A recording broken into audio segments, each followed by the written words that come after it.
Crescimento é uma bênção, mas nós não podemos ficar fascinados com o crescimento a ponto de esquecer que tão importante quanto o crescimento é crescermos de uma forma saudável. Crescermos com saúde. Nós não queremos inchaço, nós queremos crescimento. Crescimento é resultado de salvação. Crescimento não é resultado de pescar em aquário de outro, não é resultado de buscar membros de outras igrejas. Crescimento é resultado de salvação, graças a Deus. Ontem mais 5 peixes para o aquário, né? Isso é crescimento de fato bíblico, né?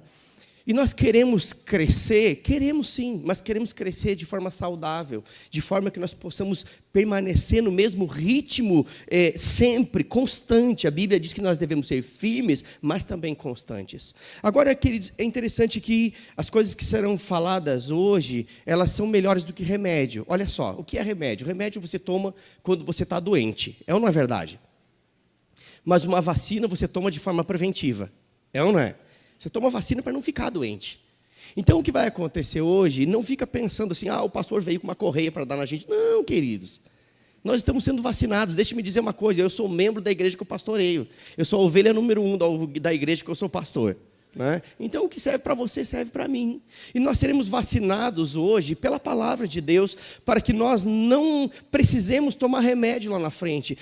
Eu entendo, queridos, que a prevenção é melhor do que chamar os bombeiros, né? Isaías é um homem sábio para dizer isso, né? O homem que fez o projeto de incêndio da igreja. Estamos prevenidos, graças a Deus, né? Ninguém quer incêndio, ninguém quer chamar os bombeiros. Nós queremos a prevenção. Mas como igreja, queridos, nós também queremos nos prevenir de algumas coisas para que não tenhamos desconforto lá na frente. Amém? Então, melhor do que o remédio é a vacina. Diga, melhor do que o remédio é a vacina. Amém? Abra sua Bíblia em Salmo 133. Salmo 133, Salmo de Davi, diz algo bem interessante, eu quero compartilhar com você algumas verdades que estão aqui. E diz o seguinte: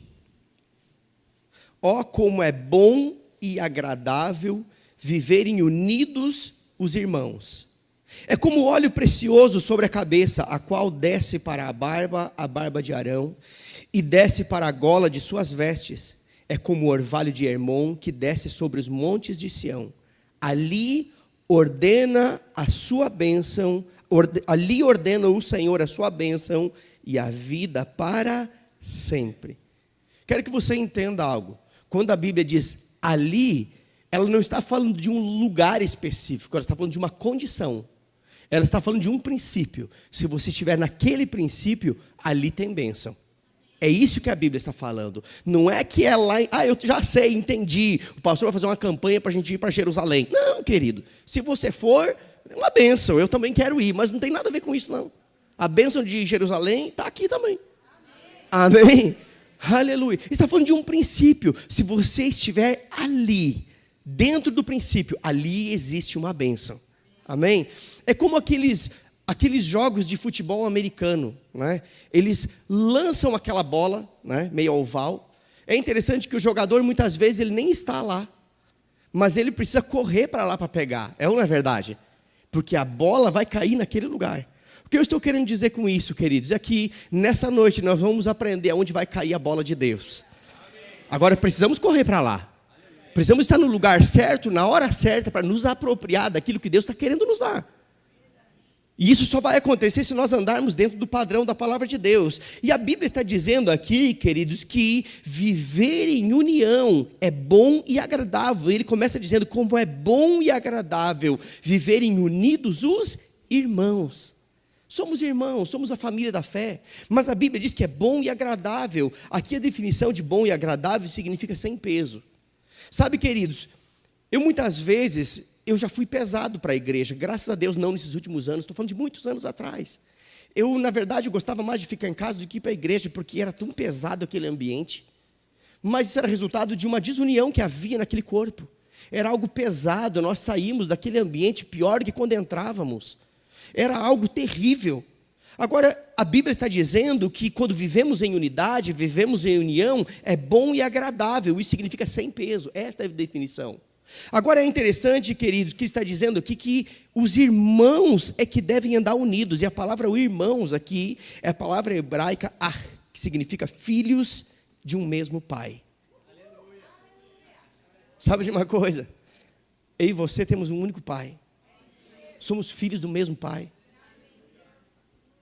Então, queridos, esse versículo poderia ser lido dessa forma: ó, como é bom e agradável que os filhos de um mesmo Pai vivam unidos. Pensa que coisa gloriosa. Como é bom e agradável que os filhos de um mesmo Pai vivam unidos. Agora, é interessante, queridos, que o versículo 2 desse salmo que nós lemos, ele diz algo bem importante aqui. Ele diz que a união dos filhos de um mesmo pai é que promove a unção. Ou seja, a união dos filhos, a união do corpo de Cristo, a união dos irmãos, é esta união que vai promover a unção. Porque ele vem dizendo o seguinte: é bom e agradável viverem unidos os irmãos. E daí ele diz: é como, ou semelhantemente, ou da mesma forma. Ele está associando, é como óleo precioso sobre a cabeça. Agora, olha só, queridos, aqui está falando que a união dos irmãos promove a unção. É como óleo precioso sobre a cabeça, ou sobre a liderança, ou sobre aquele que está, vamos dizer, conduzindo aquele rebanho. Sabe o que isso significa, queridos? Significa que a união do povo é que vai liberar a unção sobre aquele que está liderando esse povo. Ou seja, se você deseja que o seu pastor seja um pastor ungido, necessariamente a igreja precisa ser unida.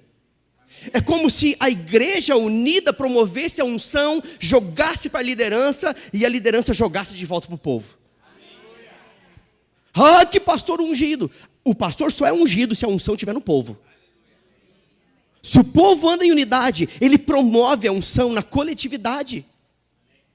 É como o óleo precioso, a união dos filhos é como o óleo precioso que desce sobre o cabeça, que desce sobre a liderança. Mas o texto continua e diz que depois ele continua descendo e vai atingindo o corpo todo. Amém? Aleluia. Agora, queridos, olha só. Uma igreja desunida, ela gera tanto foco de incêndio que normalmente o pastor ele gasta todo o tempo que ele poderia estar orando, meditando, se consagrando para apagar esses focos. Eu não quero apagar incêndio, eu quero ação preventiva. Amém? E é por isso que eu estou trazendo essa palavra hoje. Todos vocês sabem que eu falo muito sobre fé, eu falo sobre justiça, eu falo sobre cura, eu gosto de pregar e ensinar sobre esses assuntos, mas eu preciso ser obediente ao Espírito Santo. Eu não quero apagar incêndio, eu não quero apagar focos, eu quero que a igreja ela cresça de forma saudável. Amém? Aleluia. Agora, queridos, é interessante que o versículo 3 diz o seguinte, que na união do povo é que o Senhor ordena a bênção e a vida para sempre. Na união do povo existe bênção. Na união do povo existe uma ordenança do Senhor, uma ordem do Senhor, para que a bênção se estabeleça ali. E diz algo interessante aqui.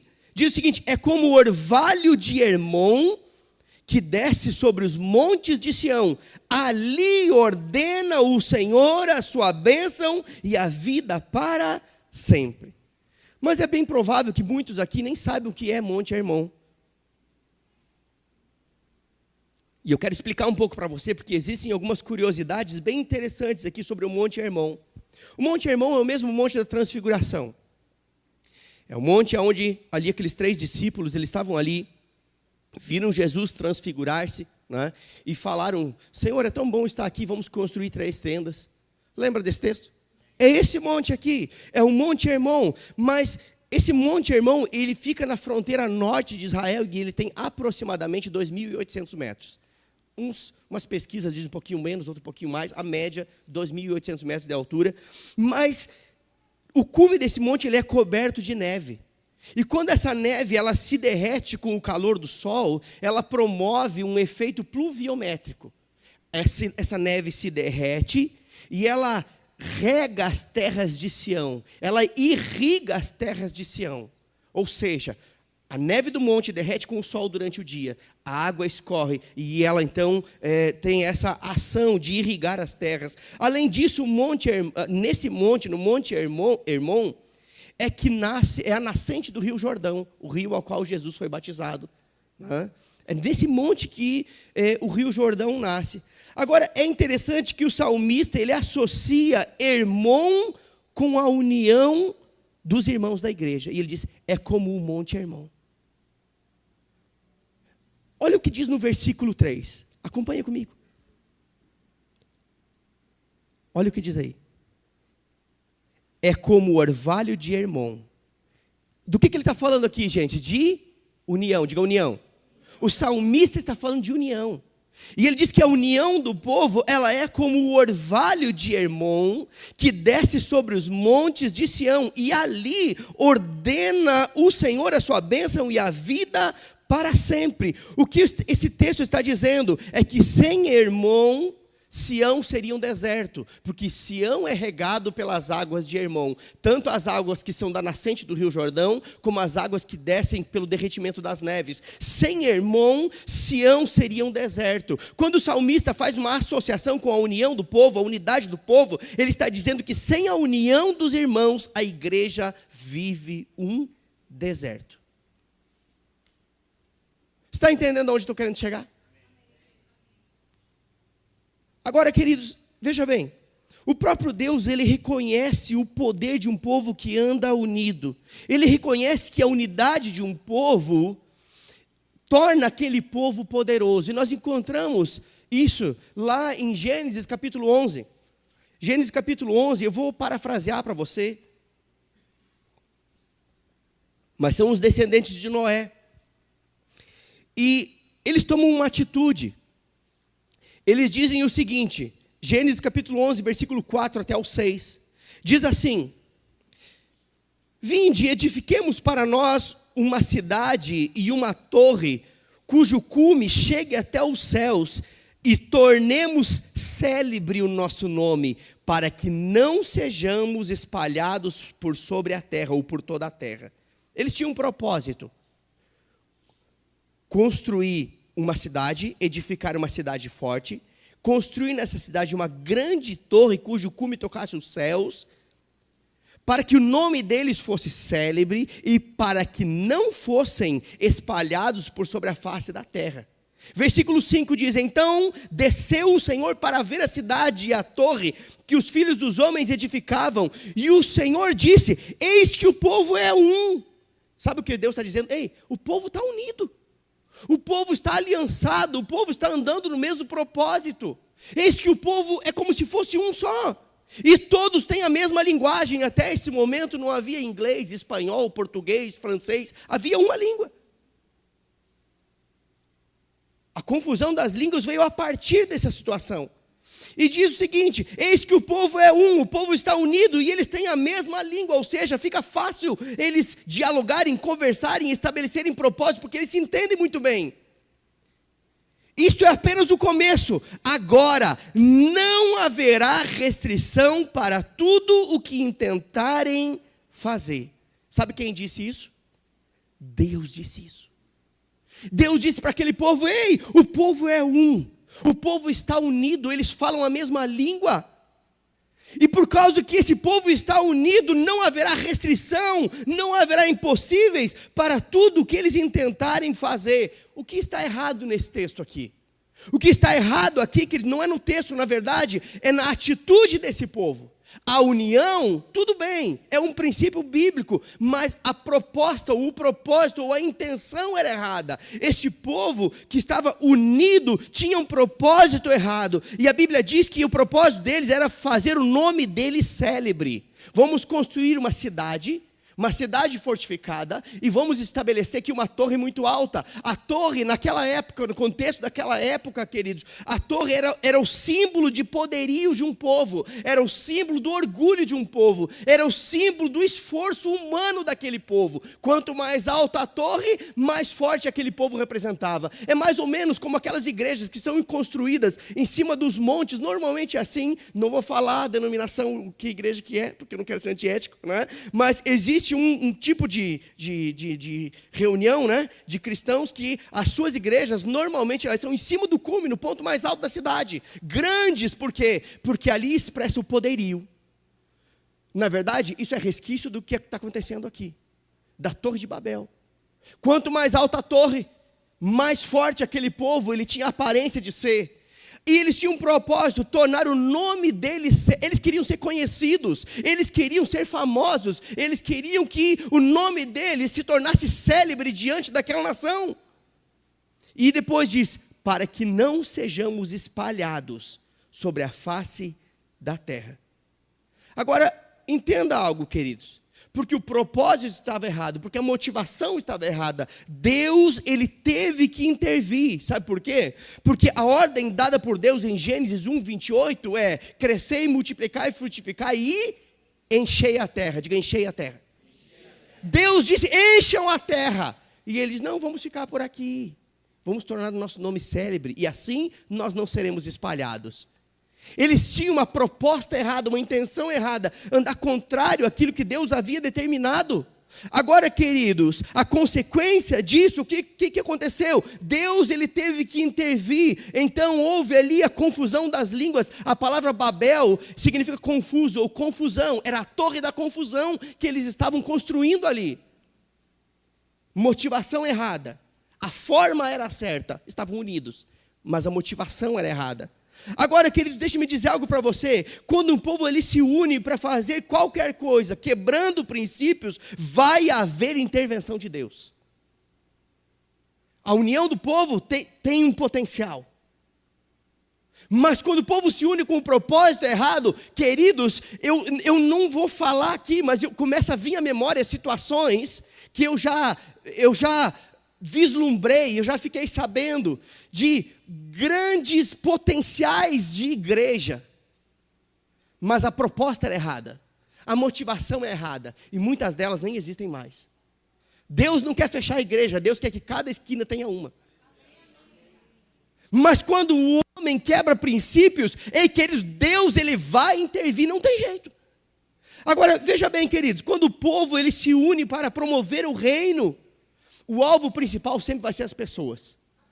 O alvo de Deus é promover algo que abençoe as pessoas, que as pessoas sejam alcançadas, que o povo seja alcançado. Isso se chama reino de Deus.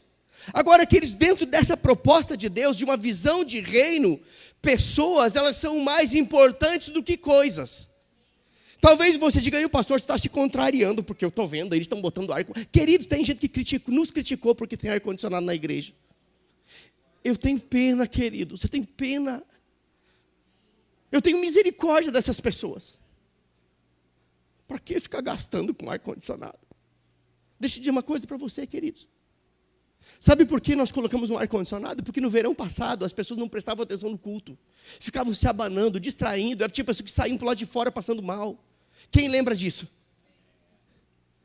Por causa disso, nós priorizamos para que você possa sentar aqui numa cadeira confortável, receber a palavra.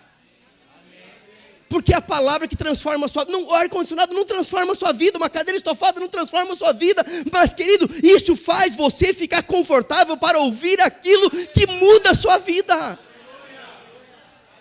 Eu podia pegar esse dinheiro e transformar em salário.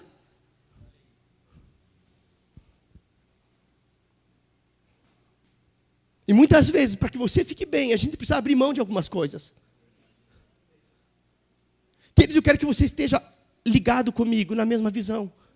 A visão de Deus, uma visão de reino, é promover o avanço do reino, abençoando as pessoas, edificando as pessoas, alcançando o perdido, restaurando aquele que está machucado. Aleluia. Esse é o propósito do reino de Deus. Agora, queridos, é interessante que quando nós olhamos para a palavra, nós descobrimos algumas coisas. Lá em Atos capítulo 2, abra em Atos capítulo 2.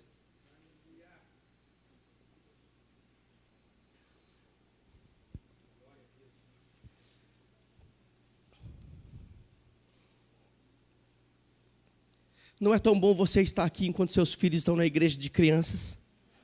Elas estão lá, num ambiente preparado para elas. Num ambiente climatizado, com pessoas capacitadas, com um material que custou um alto preço para dar algo de qualidade para os seus filhos. Sabe por quê, queridos? Porque nós amamos vocês.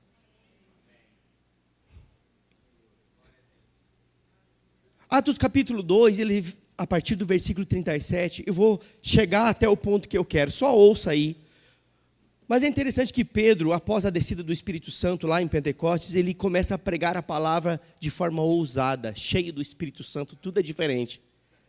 E esse homem agora cheio do Espírito Santo, na ousadia do Espírito, ele começa a pregar. E lá no versículo 41 diz que ali muitos aceitaram a palavra e foram batizados. E a Bíblia diz que houve um acréscimo naquele dia de quase 3.000 pessoas. Pense numa pregação boa. Pense num negócio. Queridos, eu quero ver, eu vou ver isso. Amém? Quase 3.000 pessoas aceitaram a palavra e foram batizados, se tornaram igreja. Se fossem só aceitado a palavra e tivessem ido embora, não tinha virado igreja. Mas eles aceitaram a palavra e se desceram as águas, é porque eles então compreenderam que a partir daquele dia se tornaram igreja. Cumpriram uma ordenança. Então nasce a primeira igreja com 3.000 membros. Pensa no negócio. Isso é avivamento. Ah, que povo avivado do verbo da vida, tem 2 anos, já tem mais de 200. Ei, que isso não é nada. Perto daquilo que a palavra nos mostra. Não fiquemos fascinados com coisas pequenas. Deus tem coisas muito gloriosas e grandiosas nos esperando. Amém?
Não está falando dessas 2 horinhas que você fica no domingo e 1h30 na quinta-feira. Não. Está falando de algo que acontece após esse momento. Algo que acontece todos os dias. Algo que acontece durante os 7 dias da semana. Além dos horários de culto.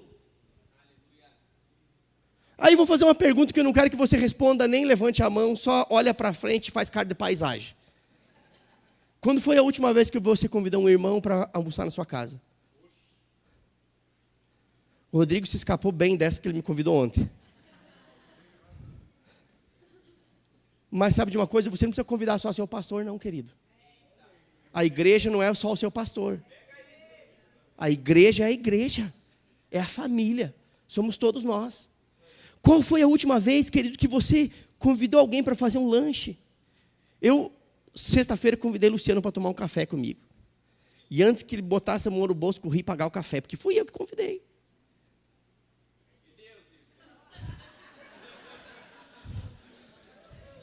Eu não fiz isso só com ele, eu já fiz isso com o Vanderlei, já fiz isso com o Rodrigo, já fiz isso com vários. Sabe de uma coisa, queridos? Nós precisamos fazer isso. Isso é ser igreja. Sabe, queridos, eu me lembro no tempo que nós morávamos ainda no sul, antes de ir para Belo Horizonte, construímos uma casa nova. Deus nos deu uma casa nova, graças a Deus por isso. E nós construímos o quarto do profeta. Eu me lembro disso.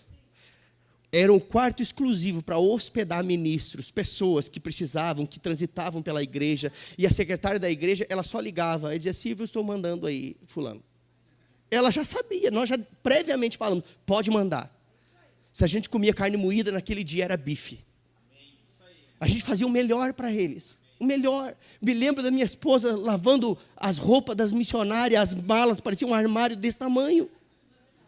Mas eu me lembro que nós fazíamos o melhor para elas. E hoje eu vejo, queridos, me hospedei em Brasília, no passado fui ensinar no Rema, tinha 2 professores do 1º e do 2º ano, um veio de Araripina, e eu, do Rio Grande do Sul. Chegamos naquela casa e tinha os 2 quartos de professores. Um deles era suíte com ar-condicionado, e o outro era um quarto. Bom também. Eu não sei por que cargas d'água, a diretora da escola disse, pastor Silvio, eu vou te colocar nesse quarto aqui. Um calor que só. Ar-condicionado, suíte, tudo de bom. Nada contra ele, mas eu não sei que semente ele plantou, eu sei as que eu plantei. Eu plantei sementes, eu tenho colheita. Sabe de uma coisa, querido, o que determina a sua colheita é a sua semente. Não espere colher aquilo que você não plantou. Amém? Amém. Aleluia. Agora, queridos, tem um terceiro ponto aqui, que fala, o primeiro é doutrina, o segundo é na comunhão, o terceiro é no partir do pão. O partir do pão aqui está falando desse momento que nós vamos viver hoje da ceia. Está falando da ceia, no partir do pão, mas não era uma ceia assim que você come um pãozinho e um pouquinho de suco, não. A ceia que eles tinham era uma ceia completa, com refeição. Que negócio glorioso. Amém? Vamos pensar na possibilidade. Uhum. Sabe, queridos, a ceia deles era diferente. Tinha uma comunhão tão profunda que eles ceiavam, eles comiam junto mesmo. Agora, qual era o propósito do partir do pão desta forma, com uma ceia completa? O propósito deles, queridos, era proximidade, olho no olho. Quando você come com alguém, normalmente você está no momento mais próximo que você pode estar daquela pessoa. Proximidade, fala de comprometimento entre os irmãos, e é por isso que lá em 1 Coríntios 11, Paulo dá uma exortada naquele povo, porque alguns se empanturravam, ali estava perdendo o foco já. Enquanto outros passavam fome, uns se empanturravam. E ele dá uma ajustada ali. Mas a proposta da ceia originalmente é que todos fossem saciados, todos pudessem ter esse momento de proximidade, de comprometimento uns com os outros. Isso nos dá um incentivo, queridos, de sair da superficialidade nos relacionamentos. Você sabe o nome da pessoa que senta do seu lado? Se você não sabe, pergunte, como é seu nome? Olha, tem até uns chiques falando, what's your name? Queridos, vamos sair das beiras, vamos sair do raso, vamos sair da superfície. Pelo amor de Deus. Amém? Aleluia. Agora, queridos, veja bem. Existe um quarto ponto que fala aqui. Eles perseveravam na doutrina. Eles perseveravam na comunhão, koinonia, parceria, companheirismo. Eles perseveravam no partir do pão, nessa proximidade, nesse comprometimento uns com os outros. Mas eles também perseveravam nas orações. Está falando de investir tempo em oração, queridos. Orar a palavra é concordar com a vontade de Deus. Alguém pode perder algo concordando com a vontade de Deus? Deus, na sua palavra, inspirou homens a escreverem isso, em que eu e você precisamos perseverar nas orações. Sabe por que perseverar? Querido, eu não sei quanto a você, mas normalmente eu não começo a orar porque eu quero. Ah, o pastor disse isso. Sim. É isso mesmo. Desse jeito. Não quero, minha alma quer dormir.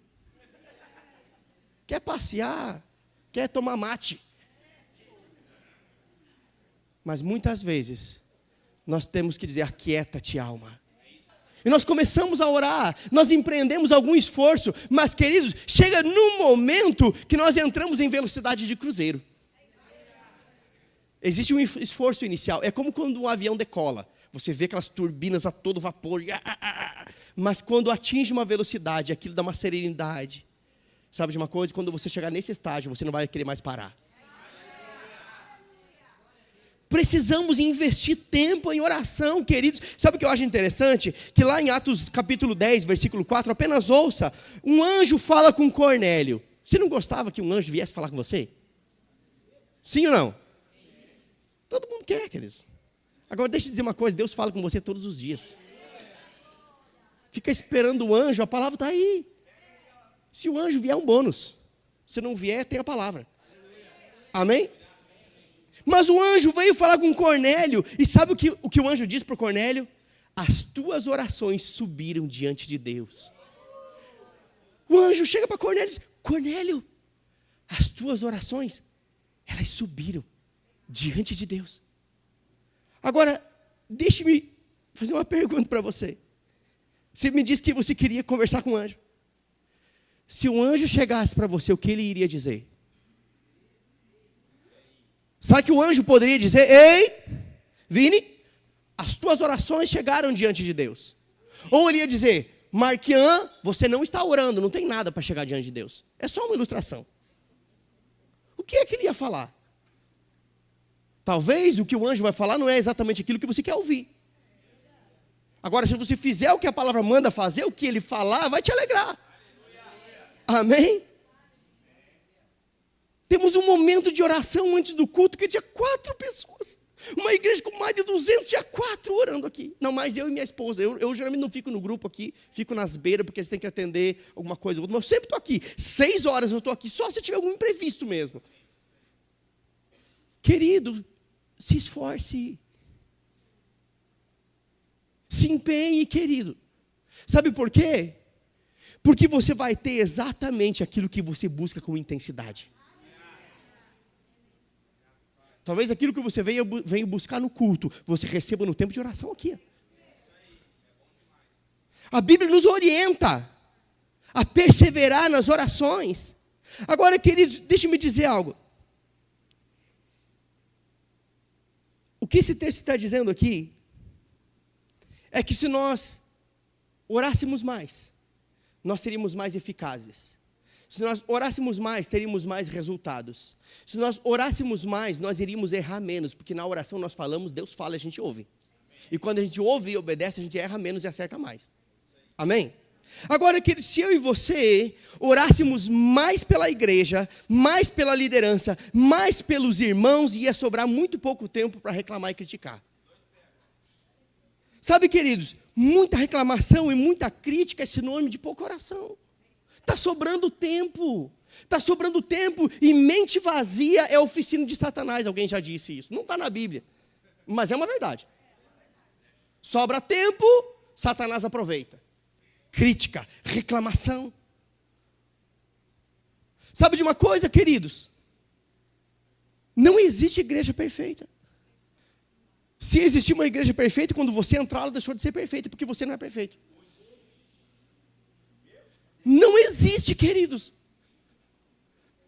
Ah, mas eu não gostei daquela música. Queridos, não é você que tem que gostar, é ele, é para ele, não é para você. O culto é para mim. Não, você não é Deus. Você é filho. O culto é para ele. Amém? Aleluia. Sabe, queridos, a nossa oração, ela move os céus. A nossa oração, queridos, ela sobe como um aroma suave diante de Deus.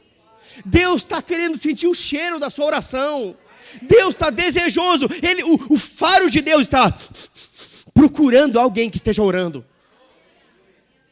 A Bíblia diz que sobe como um aroma suave. Que aroma você está exalando? Sabe, queridos, a nossa oração, ela move os céus, mas a reclamação, ela vai mover o inferno, porque o diabo pega a reclamação, ele é perito, o diabo está garimpando reclamação e murmuração.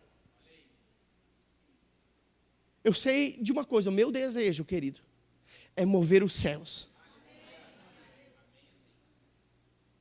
Eu não estou falando porque eu estou 100%, quer dizer, eu estou crescendo, não em estatura, isso já, fato, só milagre, né? Mas eu estou crescendo nessas coisas. Eu acabei de dizer que eu sou a ovelha número 1 da igreja que eu pastoreio. Serve para mim. Amém? Aleluia. Agora, queridos, é interessante que no versículo 43, desse texto que nós lemos, diz que em cada alma havia temor.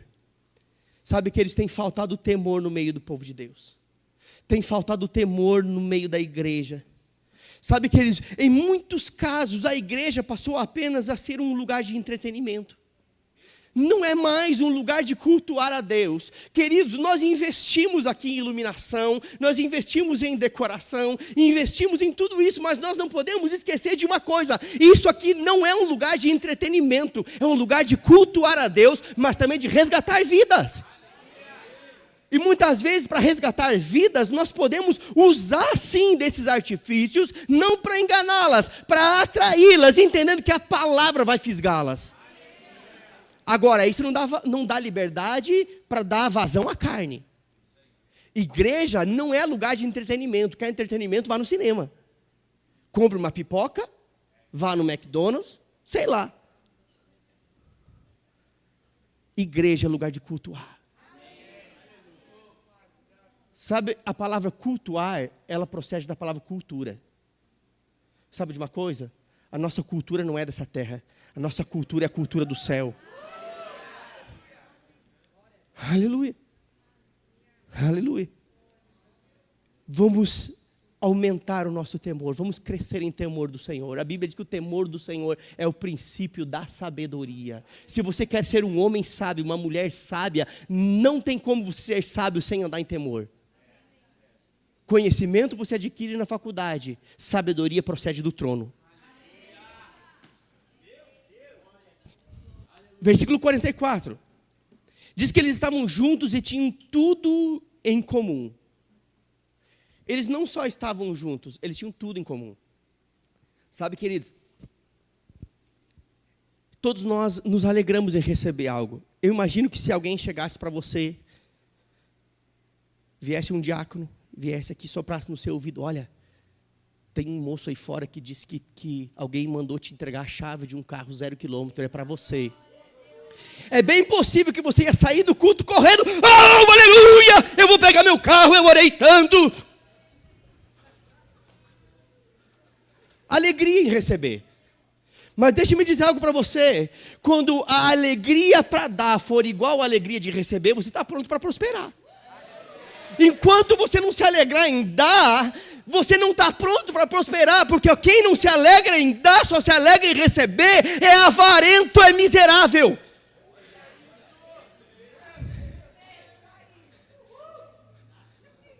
A Bíblia diz que Deus ama quem dá com alegria.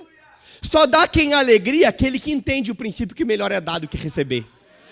Ei, Deus não se enganou. Ah, nesse texto da Bíblia, Deus errou, não pode estar. Ei, Deus não erra. Se a Bíblia diz que melhor é dar do que receber, por que você se alegra mais em receber do que dar? Estou arrochando? Você me ama ainda? Vou ficar mais atrás do púlpito, que se as pedras vierem eu estou protegido. Amém? Aleluia. Versículo 45 diz o seguinte, e eu quero que você atente para o que eu vou dizer, para você não sair daqui falando aquilo que eu não disse. Amém? Versículo 45 diz o seguinte: vendiam suas propriedades para repartir com quem tinha necessidade. Eu vou explicar por que eles faziam isso. Esse povo aqui é o povo que lá em Atos capítulo 1 viu Jesus subir. E eles ouviram, por que vocês estão espantados? Do jeito que estão vendo subir, ele vai voltar. Eles tinham uma expectativa de que no outro dia Jesus voltasse. E por isso eles não estavam apegados às coisas desse mundo, porque se Jesus voltar, a gente vai com ele, vai ficar tudo. Então eles vendiam, porque a expectativa, queridos, eles viram Jesus subir. Eles tinham uma expectativa de que aquilo pudesse acontecer no outro dia. Agora, o princípio continua valendo, queridos. Deixe-me dizer algo para você. Eles vendiam porque a expectativa deles estava no céu e não na terra. Muitas vezes nós perseveramos, investimos todos os nossos esforços para adquirir coisas que nos aprisionam nessa terra, que nos incentivam a querer permanecer. Agora que eu construí minha casa novinha, se Jesus voltar, eu nem vou aproveitar. Eu nem tirei os plásticos do banco do meu carro, e se Jesus volta, como é que é aí? Querido, por que você está preocupado com o carro? Você vai ter um corpo glorificado. Está preocupado com casa? Você vai ter uma mansão celestial, diz a palavra. Larga a mão de ser besta. Aleluia. Aleluia. Sabe, queridos, versículo 46 diz que eles perseveravam unânimes. Sabe o que é unânimes? É em acordo. Eles tinham a mesma opinião nas coisas relacionadas à igreja. Eles não pensavam diferente, eles tinham a mesma opinião. Partiam o pão de casa em casa, comiam juntos. Versículo 47 diz que eles tinham uma vida de louvor e por isso eles caíam na graça do povo. Sabe o que eu mais me alegro é quando eu vou cortar cabelo e o seu Camilo diz: ei, a gente não quer que vocês saiam daí não. Vocês são uma bênção para esse bairro. Falei com o vizinho da oficina aqui e ele disse o seguinte para mim. Ele disse: olha, cada vez que a gente via esse terreno, a gente desejava que vocês alugassem. Terreno de estacionamento aqui. Os nossos vizinhos queridos. Eles disseram: desde que vocês vieram, tem uma paz nessa rua. Eu não estou inventando. Eu ouvi isso, querido. Sabe o que é isso? É cair na graça. Aleluia. Resultado de uma vida que louva o Senhor. Não é uma vida que murmura. Vai murmurar para o mecânico, você quer estar onde você está. Não. Uma vida que louva o Senhor te faz cair na graça das pessoas. Ou seja, esse estilo prega mais do que palavra. Amém? Aleluia. Esse estilo de vida que promove a aprovação das pessoas a nosso respeito.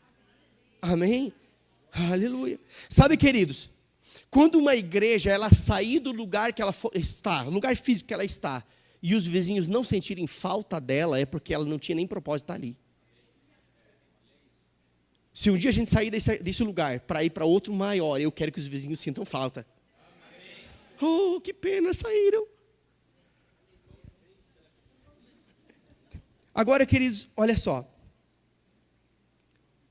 Esse texto termina dizendo que acrescentava o Senhor as pessoas para serem salvas.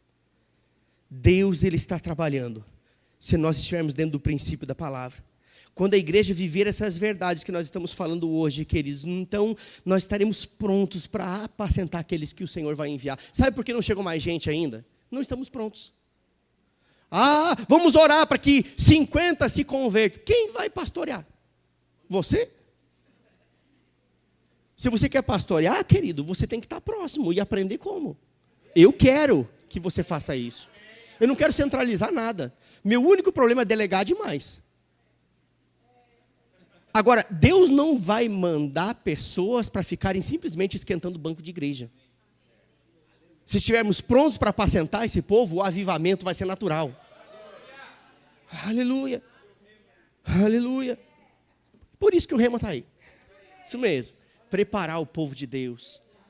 capacitando eles para apacentar, para pregar, para ensinar, para exercer o ministério. Amém?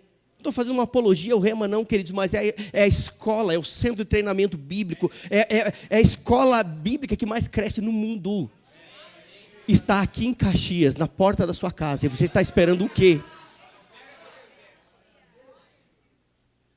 4.000 alunos formados num único ano. 50 nações alcançadas por essa palavra. E Caxias do Sul está mergulhada na mesma unção. Aleluia.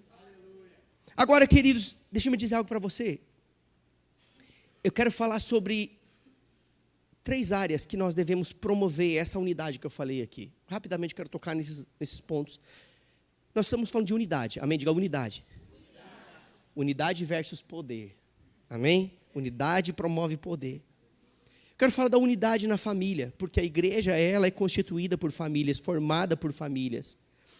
E a igreja, na verdade, aquilo que acontece na igreja é somente um reflexo daquilo que acontece primeiro em casa. Não existe como, queridos, uma igreja andar unida se em casa não há unidade. Não existe como uma igreja andar arraigada se quando canta a musiquinha, aquela, somos corpo, você dá a mão para quem está do lado, não dá a mão para sua esposa, para o seu filho. Sabe, queridos, uma igreja unida é resultado de uma família unida. E nós, como igreja, eu preciso crescer nisso. Nós precisamos crescer nisso. E isso vai afetar a igreja. Amém? A unidade da família é fundamental para que tenhamos uma família saudável e, consequentemente, uma igreja saudável. Agora, queridos, se não há concordância em casa, o problema só é transferido para a igreja. Transfere-se o problema para a igreja. Agora, é preciso sim ter acordo nas decisões do lar. O maior problema de conflito conjugal é por falta de acordo. O marido toma decisões precipitadas sem consultar a esposa. Ah, mas ele não é o cabeça? Cabeça é o que governa, não é o que determina tudo. Amém? O homem sábio se aconselha. Sabe, queridos, as decisões mais importantes, sempre há acordo. Porque se porventura der errado, eu não vou ouvir aquela palavra, você fez sozinho. Isso é segurança para vós outros. Amém? Concordância. É importante ter concordância, queridos, inclusive em questões ministeriais. Por exemplo, pense na bênção de alguém que tem um chamado pastoral e pretende casar com alguém que tem um chamado missionário. Mas é preciso haver acordo, queridos, em casa. É preciso haver esses acordos. Acordo vai evitar contenda. Acordo vai evitar discussão, dissensão. Queridos, evite assuntos inconvenientes em casa, principalmente na frente dos filhos. Sabe, queridos, parece que tem um ranço, não na nossa igreja, graças a Deus, né? Por isso que isso é vacina. Mas existe um ranço na igreja de chegar em casa aí, almoça o pastor, aí janta o diácono e toma café com aquele irmão que sentou do seu lado. O que eu estou querendo dizer isso? Não é jantar com ele, é jantar ele. Não é almoçar com o pastor, é almoçar o pastor. E de sobremesa, o ministério de música. Sabe de uma coisa? Se você seguir nessa pegada, na primeira oportunidade que os seus filhos tiverem, eles nunca mais vão botar o pé dentro da igreja. Porque se igreja é lugar de problema, quando tomar minhas decisões por conta própria, eu não quero isso para mim. Evite falar, querido. Aliás, antes de falar, ore. Amém? Segundo lugar, onde nós devemos promover a unidade. Falamos da família. Mas vamos entrar no contexto de igreja, porque uma coisa está ligada na outra, a unidade da igreja. Sabe, querido, se nós estamos vendo defeitos demais nos irmãos ou na liderança, nós precisamos olhar mais para nós mesmos. Ou seja, se estamos vendo muito defeito, eu estou percebendo que a igreja, o pastor, ele perdeu o foco. Aquele irmão, não dá não. Queridos, quando nós começamos a ver defeito demais nos outros, nós precisamos voltar os olhos para dentro de nós. Sabe o que a Bíblia diz? A Bíblia diz que se os teus olhos forem bons, todo o teu corpo será bom. A Bíblia diz isso. Olhos maus vão ver defeito em tudo. Agora, deixe-me dizer algo para você, queridos. A igreja, ela não é o céu. Ela está a caminho do céu. Mas ela não é o céu. Igreja é lugar de pessoas imperfeitas. Igreja é lugar de pessoas doentes espirituais, emocionais e físicos. Igreja é lugar de restauração. O dia que não tiver ninguém doente para ser curado, ninguém para ser restaurado, ninguém com problemas aqui dentro, pronto, a gente pode ir embora. Acabou o propósito de ser igreja. Como pode acontecer essas coisas lá na igreja? Não acredito, não. O último lugar do mundo que eu achei que ia acontecer era na igreja. Queridos, igreja é lugar de tratamento. É o hospital de crente. Amém? Aleluia. Vamos olhar com os olhos bons, porque se olharmos com os olhos certos, a nossa visão será outra, queridos. Sabe o que a Bíblia diz? A Bíblia diz que nós devemos primeiro tirar traves do nosso olho, para só depois pensar em tirar o cisco do olho do nosso irmão. Tem muita gente querendo tirar cisco do outro e não está vendo nem aquilo que está atrapalhando a sua visão total. Precisamos ser bíblicos, queridos. Vamos ficar com a palavra. Sabe o que pode nos privar de muitos erros?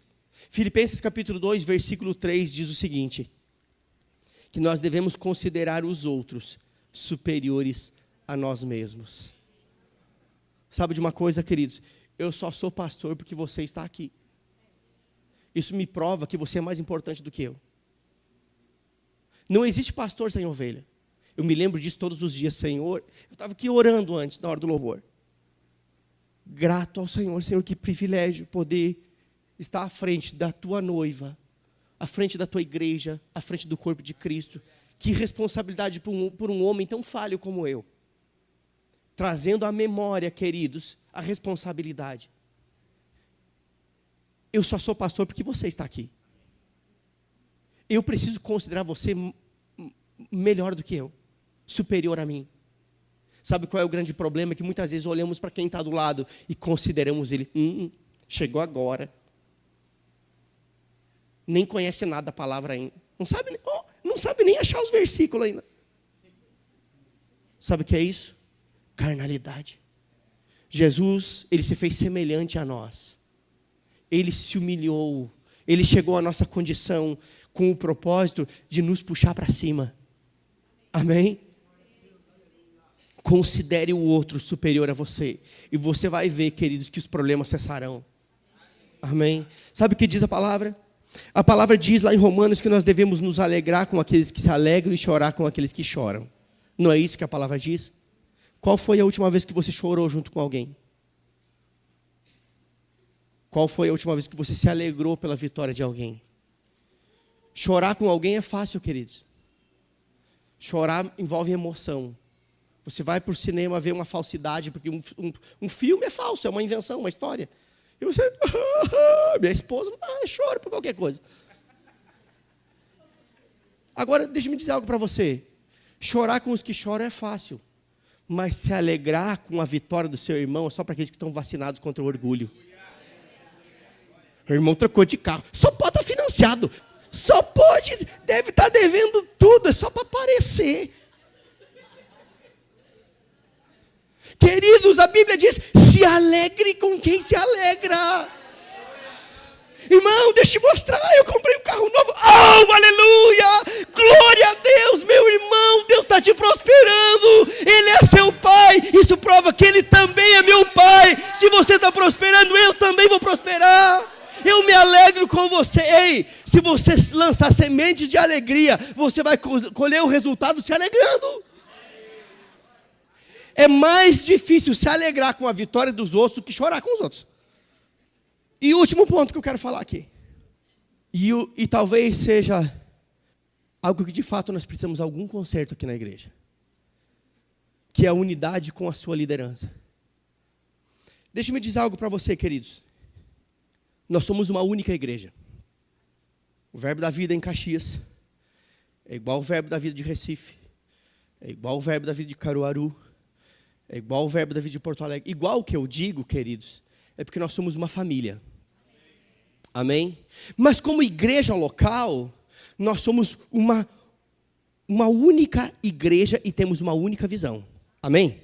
Somos uma única igreja, temos uma única visão. O que eu estou querendo dizer com isso? Que aqui em cima sobem várias pessoas para pregar.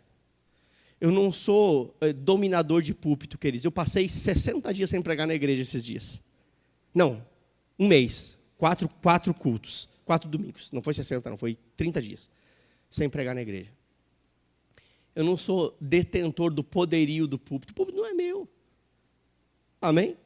Se eu quisesse um púlpito, comprava um e levava para casa. Meu desejo é que você cresça. Só isso. Amém? Mas sabe de uma coisa, queridos? Nós temos uma única visão. Os nossos estilos, os estilos daqueles que sobem aqui, eles podem ser diferentes, podem e devem ser diferentes, mas o propósito deve ser o mesmo. Um único propósito. Sabe qual é o propósito? A edificação do corpo de Cristo e a expansão do reino de Deus. Edificação do corpo e expansão do reino. Amém? Agora, queridos, veja bem.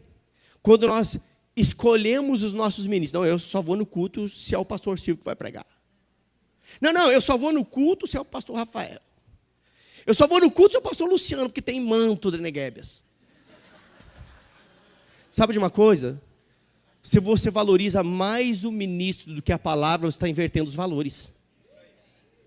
Então o seu foco não está na palavra, o seu foco está no ministro. E o ministro não tem nada para dar para você. Nada. O que ele tem procede de Deus. Não temos nada se do céu não nos for dado. Amém? Aleluia. Então, queridos, deixe-me dizer algo para você. As nossas preferências, elas só revelam a nossa imaturidade. Quando temos preferências, eu gosto daquele, eu só vou naquele, é só ele que eu gosto demais. Nossas preferências vão revelar a nossa imaturidade, querido. Por que eu estou falando isso? Porque lá em 1 Coríntios capítulo 1, diz que aqueles que agiam com partidarismo na igreja, eles foram chamados por Paulo de meninos carnais. Eles, eu sou de Paulo, eu sou de Apolo, eu sou de Cefas, eu não sei o quê, eu sou de Cristo. Paulo diz, ei, seus carnal. Chamou eles de carnal. Tinham preferências. Sabe de uma coisa, queridos? Nós temos uma única igreja em Caxias. Nós tratamos a igreja de crianças, a igreja, o culto de jovens, o culto de adolescentes, o culto de celebração, o culto da quinta abundante, mas somos uma única igreja. Posso expressar um sentimento que eu tenho no meu coração? É porque muitas vezes eu vejo que as pessoas que vêm num culto, por exemplo, de sábado, não vêm no culto de domingo porque cumpriram o seu protocolo religioso. Eu já fui no meu culto da semana, não preciso ir. Sabe de uma coisa, queridos? Você é aquilo que você come. Se você come pouco, você cresce pouco. Se você come muito, você cresce muito. Estou falando de coisas espirituais aqui, mas é claro que no natural também se aplica. No natural você pode guardar um pouquinho aí, né, se conter. Mas no espiritual, querido, quanto mais você comer, mais você vai crescer. Amém? Somos uma única igreja. Única. Temos uma única visão. Queridos, eu vou falar isso, eu quero que isso fique carimbado no seu coração. Nós somos uma única igreja. Não tem a igreja dos jovens e a igreja dos velhos. Nós somos uma única igreja. Amém? Aleluia. Agora, queridos, veja bem. Nós só iremos crescer de forma saudável como igreja. Eu disse que isso é vacina, amém? Vacina não é remédio. Vacina é preventiva. Você está entendendo? Não é porque está tudo errado, é porque não é para ficar errado. Amém? Então, queridos, nós só iremos crescer de forma saudável se nós não abrirmos mão daquilo que funcionou tão bem na igreja primitiva. Agora, deixa eu explicar algo para você. Muitas vezes a igreja atual, ela quer ficar exatamente naquele modelo porque funcionou. Mas deixa eu me dizer uma coisa para você. O primeiro carro que foi feito, ele não tem as qualidades do atual. Sabe o que eu estou querendo dizer com isso? Que se aquilo funcionou para eles, nós já devíamos estar muito além. Se estamos precisando voltar lá atrás, é porque em algum ponto da nossa caminhada, nós perdemos um pouco o nosso destino. Mas nós devíamos ser um exemplo para eles, se eles estivessem vivos. Nossa, como eles cresceram. Olha, eles estão muito além, fizeram coisas que nós não fazíamos. Que bênção. Mas temos que voltar lá. Os princípios, eles são inegociáveis, queridos. E nós precisamos perseverar nessas 4 colunas aqui. Na doutrina, na comunhão, no partir do pão e nas orações. Quando nós tiramos uma dessas colunas, é como você tirar a coluna de um prédio. Certamente, na primeira tempestade, ele pode ruir. E nós não queremos que o prédio espiritual que Deus nos deu, ele seja desmoronado porque uma das colunas está faltando. Nós vamos perseverar na doutrina? Vamos. Estamos muito bem, vamos ficar melhor.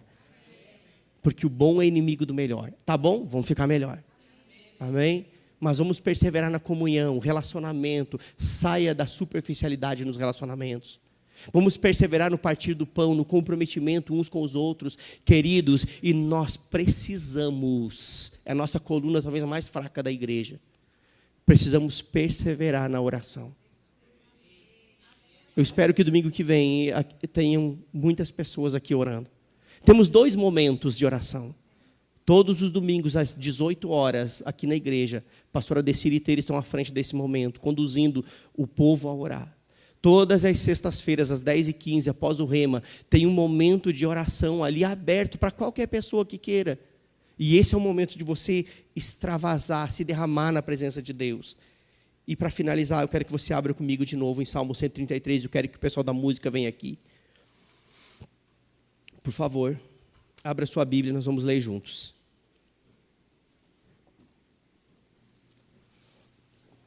Eu espero que você tenha sido edificado nessa noite. E nós não queremos ser paralisados no meio do caminho. Uma revisão, ela nos livra de imprevistos. Uma revisão, ela nos livra de sermos paralisados por um defeito, por um problema mecânico. Mas uma revisão espiritual, ela vai nos livrar de sermos paralisados por um defeito espiritual, por uma falha espiritual. Amém? Você pode ficar de pé. Vamos ler juntos. Salmo 133. Aleluia. Eu já queria que o pessoal que está responsável pela ceia viesse aqui à frente. Nós vamos otimizar o nosso tempo. Venham para cá. Aleluia.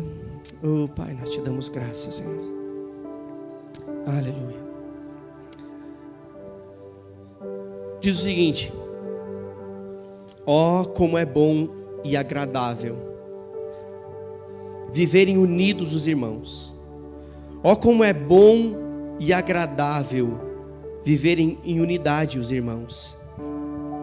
É como o óleo precioso, é como uma unção poderosa, que é promovida pela unidade dos irmãos e é lançada sobre a liderança, sobre o cabeça da igreja, a qual volta para o povo, desce para a barba de Arão, e desce para a gola de suas vestes.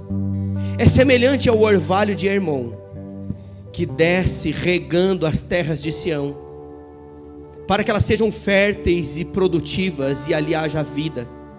Assim é a unidade do povo como o orvalho de Hermon, que desce sobre o povo, que desce sobre a igreja, regando cada coração, tornando cada coração frutífero, cada coração fértil, cada coração sensível à voz do Espírito Santo. E é nesse lugar que o Senhor ordena a sua bênção e a vida para sempre. Feche seus olhos, eu quero orar com você.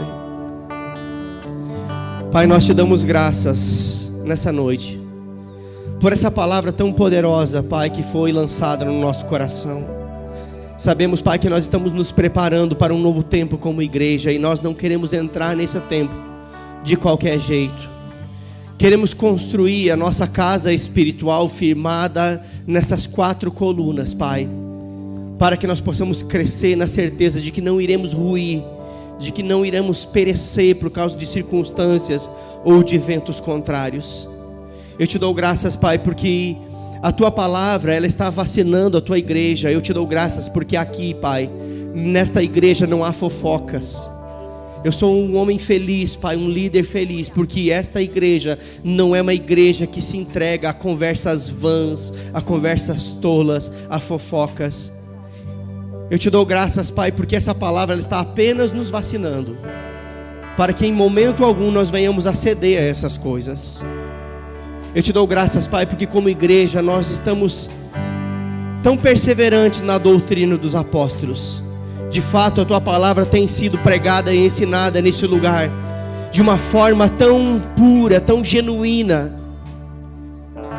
E o resultado disso são vidas que estão sendo edificadas. Mas precisamos crescer na comunhão. Precisamos crescer, Pai, nos relacionamentos uns com os outros. Precisamos crescer, Pai, no comprometimento uns com os outros, no companheirismo.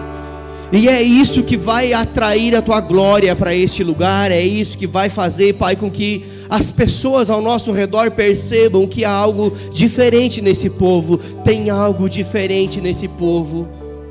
É exatamente isso que vai despertar neles o desejo, a curiosidade, o interesse em saber o que está acontecendo em nosso meio. Eu te dou graças, Pai, porque nessa noite nós aprendemos que precisamos crescer no temor do Senhor. A Tua igreja tem perdido o temor do Senhor. A Tua igreja muitas vezes tem se entregado a coisas tão fúteis, tão rasas. Tem esquecido, Senhor Deus, de andar em referência contigo, de andar em temor, de andar em respeito, em considerar a Tua presença. Mas nós queremos crescer em temor. Assim como na primeira igreja lá em Jerusalém, a Tua palavra diz que em cada alma havia temor. Assim também nós como igreja nesta cidade, nós queremos que o temor do Senhor seja aumentado em nosso coração. Não queremos tratar as coisas do Senhor de qualquer jeito. Não queremos tratar as coisas do Senhor de forma fútil, de forma leviana. Nós queremos tratar as Tuas coisas com um temor, com uma reverência, com um respeito, porque são coisas espirituais e eternas. Eu te dou graças, Pai, porque nessa noite o Senhor está ajustando as nossas vidas e nós estamos nos preparando para um grande avivamento, Senhor. Oh sim, Senhor, eu já posso perceber o cheiro da chuva chegando. Eu consigo perceber, Senhor Deus, o movimento das águas se aproximando. Eu consigo perceber, Senhor Deus, um ruído que está se aproximando. E nós estaremos prontos quando isso chegar. Nós estaremos prontos para receber o grande e último avivamento antes da volta gloriosa do Senhor Jesus. Oh, obrigado, Pai. Eu te dou graças porque nessa noite nós podemos celebrar a aliança que nós temos contigo, Pai. Depois de ouvir essas verdades, nós podemos reafirmar essa aliança que temos com o Senhor e uns com os outros, porque o memorial da aliança, Pai, ele fala que nós somos filhos, e somos filhos, somos uma família, e somos uma família, temos parentes espirituais, temos uma aliança contigo, e uma aliança uns com os outros, e nessa noite nós vamos celebrar isso, Senhor, trazendo à memória aquilo que nos dá esperança.